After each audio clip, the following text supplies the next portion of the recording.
Mahkamah Agung, Kejaksaan, dan Menkumham itu sebetulnya mempunyai potensi obstruction of justice, ya, menghambat penegakan keadilan. Ini prinsipnya.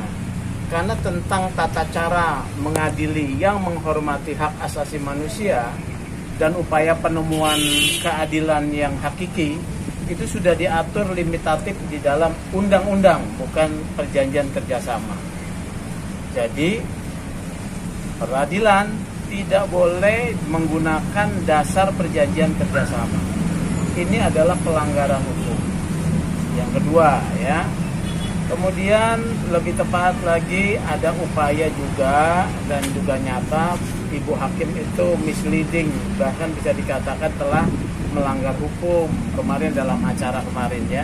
Oleh karena itu apabila ini tidak juga bisa diakomodasi, kami akan minta penggantian majelis hakim. Ya. Pada tahap lebih lanjut kami minta majelis hakim diganti supaya tidak menggunakan pendekatan kewenangan atau kekuasaan yang merugikan semua pihak pencari keadilan. Pencari keadilan itu bukan hanya diwakili oleh jaksa loh, bukan hanya kepentingan jeri, tapi juga masyarakat. Masyarakat juga membutuhkan kepastian keadilan dalam perkara jaring ini seperti apa, baik yang pro maupun kontra, ya. Jadi ini harus dipahami. Pengadilan ada bukan hanya untuk hakim-hakim, bukan hanya untuk jaksa, tetapi untuk kepentingan umum. Itu saja yang dapat saya.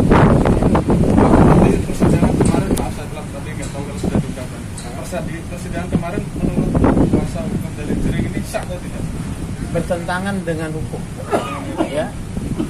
Melanggar pasal 154, pasal 155. Kalau sudah melanggar namanya pasal 154, pasal 155, yaitu bertentangan dengan hukum atau melanggar hukum. Pelanggaran atas hukum acara itu konsekuensinya penetapan itu batal. Apa yang dibacakan menjadi agenda pembacaan itu batal semestinya. Kalau ini kemudian tetap dipaksakan, semakin menunjukkan bahwa pendekatan kewenangan atau kekuasaan itu digunakan bukan sebagai upaya pencarian keadilan, ya, seperti itu, ya. Oke, tadi kita wawancara dengan kami kan Pak, seandainya sidang berikutnya tetap dipaksakan online, apakah Bapak meminta dakwaan dibacakan ulang atau bagaimana Pak sikap Bapak? Kami minta majelis hakim diganti, bukan meminta dibacakan ulang, atau kami minta majelis hakim diganti, ya, karena kepentingannya di sini bukan hanya semata kepentingan penuntut umum mewakili publik, bukan hanya semata kepentingan jaring, tapi juga kepentingan publik lain yang mengetahui keadilan itu ditegakkan dengan cermat. Keadilan itu mestinya presisi, ya, presisi, paham nggak? Cermat, ditempatkan sesuai dengan hukum dan juga perbuatannya. Ini presisi nih. Presisi tersebut tidak bisa ditemukan apabila kemarin saya sudah tes pencarian kebenaran material melalui proses pembuktian terhalang karena penggunaan teknologi, ya, terhalang. Teknologi itu tidak membantu justru penegakan hukum.